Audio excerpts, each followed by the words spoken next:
Tony Stark defeated Thanos. Elon Musk has defeated nothing, except for himself.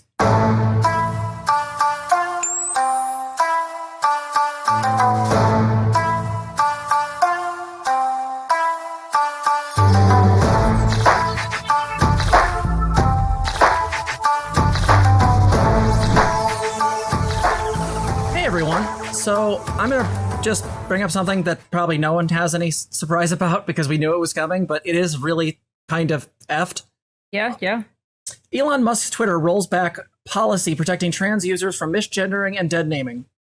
So, for those who don't know, Elon Musk took over Twitter and made it a hellscape. It's the new 4chan, as Zena put it. When Musk took over, the tendency for him to modify things just willy-nilly, there was a lot of thoughts of him changing these rules ahead of time. He did not for quite some time. Don't know why. And yet, a lot of things were on fire and probably still are. Twitter has quietly dropped a long-standing policy protecting transgender people from targeted dead naming and misgendering. The social media site, owned by CEO Elon Musk, has changed its hateful content policy to remove a sentence about targeted misgendering or dead naming of individuals that specifically protects the trans community. Twitter's policy, which prohibits targeted harassment, including repeated slurs, tropes or content intended to dehumanize protected categories, has been in effect since 2018, prior to Musk's acquisition. Prior to this move, the platform's hateful content policy read, "We prohibit targeting others with repeated slurs, tropes or other content that intends to dehumanize, degrade, or reinforce negative or harmful stereotypes about a protected category. This includes targeted misgendering or dead naming of transgender individuals." The removal of the final section, which referring to dead naming and misgendering, was described by LGBTQ+ nonprofit LiQWYD as the latest example of just how unsafe the company is for users and advertisers alike. the reason why this is a big deal is because, again, Twitter is one of the largest social media sites. It is a place where a lot of workers sell their trade. There are a lot of artists that use it as a way to get their names out there. One of my favorite artists, the artist who actually did my persona, Aria Goldberry, who I love dearly and have a crush on, she and many others use this as a way to make money. When there was the big threat of just Twitter ceasing to exist, a lot of artists and a lot of sex workers kind of lost their shit. And then for good reason, because this could have really negatively affected things. The problem is now sex workers who are transgender and trans people as a whole on this, the website now can be easily targeted in a way that we weren't previously. In fact, we're already starting to see this. There was a tweet that went out today that I'd have to look for, but it basically named some of the bigger trans accounts, such as Aaron in the Morn, so Aaron Reed, Alejandra Calaballo, and a few others, basically saying this person is a man, this person is a man, this person is a man. You will never be, basically you'll never be a woman, which normally would have gotten shot down by the system, but because of the changes, these idiots can get away with it. Also, as a side note, you guys probably can't see this down here because we're in the way, but down here it brings up another thing saying Twitter appears to have censored LGBTQ terms such as trans in DM previews. Yeah, that happened.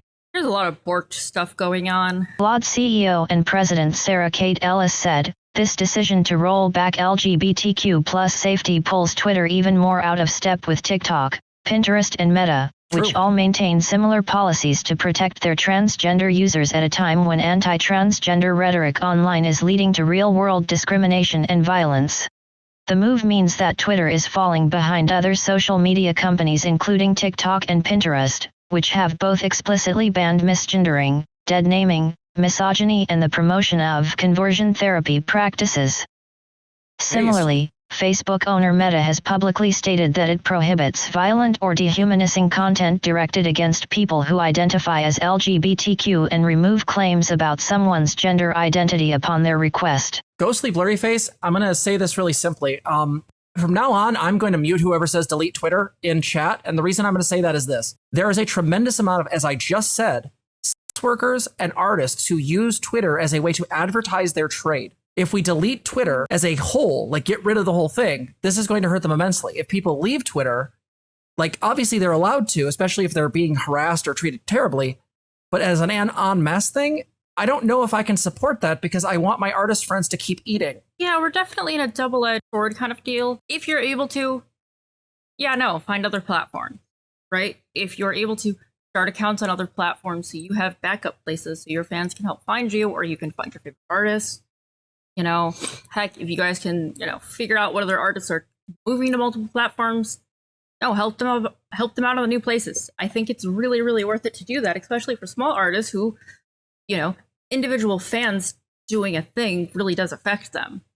Yeah, no, it's fine, Ghostly Butterface. You don't even apologize. I just want you to think critically about this. Is that, like, there's a lot of people who can delete Twitter and they'll be fine, but there's a lot of like moving pieces with this type of thing. There's also other countries that depend on various social media platforms, like for the internet and their connection to the world. So that's something to keep in mind. A lot of people still have a decent amount of their connections through Twitter. Okay, that's a thing to keep in mind. Mastodon can be quite good with some of the larger instances. Pinterest is not bad. Tumblr's getting better, I guess. Yeah. Ish. Twitter has seen a major rise in anti-trans rhetoric following Musk's acquisition. Well, of course. After the world's second wealthiest man reluctantly bought the platform in October 2022, transphobic remarks were found to have risen by at least 1,458 times per day across the remainder of last year. Additionally, racist, anti-black comments increased to a height of 3,876 times a day. After the CEO claimed that hate speech impressions were lower than expected with a vague graph posted in November, users asked how he was defining hate speech. A survey in February 2023 also found that 60% of LGBTQ+ organizations and activists had reported an increase in abusive speech since Musk's takeover.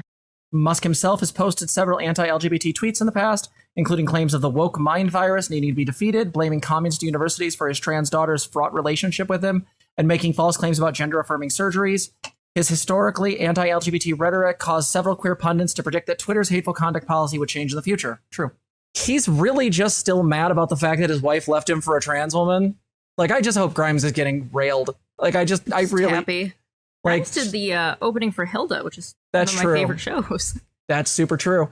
And again, blaming like universities on his child. I think I just saw recently there was a Tucker Carlson interview with Elon Musk where he was basically like, he basically said that abortions are damaging the reproductive drive or something like that. Like, people called this man Tony Stark at one point. Tony Stark defeated Thanos. Elon Musk has defeated nothing except for himself. Okay. God damn. Don't tell anyone I crashed you. Here's a horse. Anyway. I will say, following up before, though, I absolutely think it's still very worth being very careful with your social media consumption, because I think one of the concerns that came up from Ghostly a while ago was that of the effect of having to see so much of the hateful rhetoric on, personally on a person, right? Mm-hmm. And that really is a messy, awful thing to consider. Like, Poppy and I get help with comments, okay? Like, we always do. True. And we suggest that for every trans content creator, just so that way they don't have to be right in the splash zone of all of the hateful stuff. And even if you think that, like, you're immune to it, no, this is stuff that kind of builds up over time in the background and influences stuff. And so I do think it's very worth curating, your social media consumption whenever possible. I'm not sure exactly which extensions are working anymore. Sorry. Elon's kind of up a lot of that stuff too. See, Alphanaut, I actually think that it's different. I think Elon is an example of what Tony Stark would look like if he didn't have if Tony Stark didn't have his intellect and never got injured in the first movie. Like, it's basically just, hey, look what my engineers built. I'm going to take credit. Twitter is a hellscape. I'm not going to disagree with that. It's a hell site. It's terrible. If you're trans and on there and it's affecting your mental health poorly, please step away. I had to step away for a week just to deal with shit. I get it. Oh, these kinds of rules are also really strange.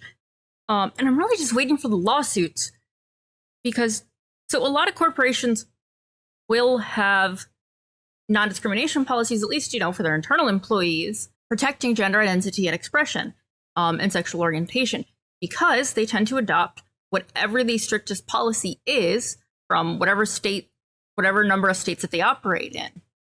All right. That way, if anything happens, they're covered because they're already taking care of the strictest policy possible. So they don't have to worry, like, if, one state over here doesn't include a thing and they're now getting sued for that thing in another state, right? And so I'm really waiting for this to increase, bigotry and hate stuff at Twitter itself, and for more lawsuits to come from that as well.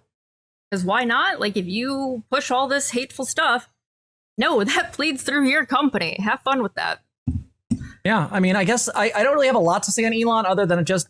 But yeah, I would just say is like, just be aware of the fact that like, do whatever you need to for mental health, block whoever you need to, and just be honest about the fact that like, if you're going onto Twitter, you're going on there to either argue, to post memes, or to try to be careful and interact with the trans community. There are a lot of really cool people I've met through there in order to like, hell, one of our major editors, Transpersion, is literally someone I met through Twitter.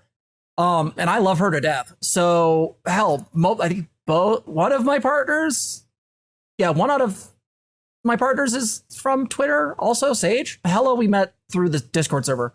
But anyway. Still. Hell, Star Panda, a person I flirt with often, is from came to Discord and then Twitter. And a lot of content creators get in touch with each other through Twitter as well, right? So we have a hard time. Or make fun of each other. That, whatever connection means to you.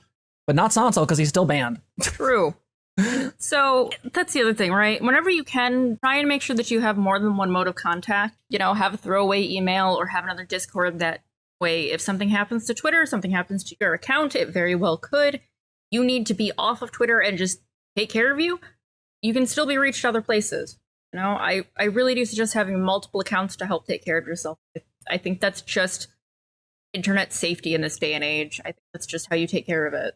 Well, and additionally, like someone in chat brought this up, and I want to bring this up as a last thought, is I actually think it's a really good idea to find your favorite artists or workers, find their link trees, and bookmark them. Yeah. Yep. Like if there's a particular worker you just like seeing, or you really like, a particular artist, do the thing. Also, occasionally back up your bookmarks folder. Also, yes. Because then you really won't lose it if you lose your browser or your hard drive dies for some reason. You're not screwed. With that said, I think that's everything on this one, and we will see you in the next one.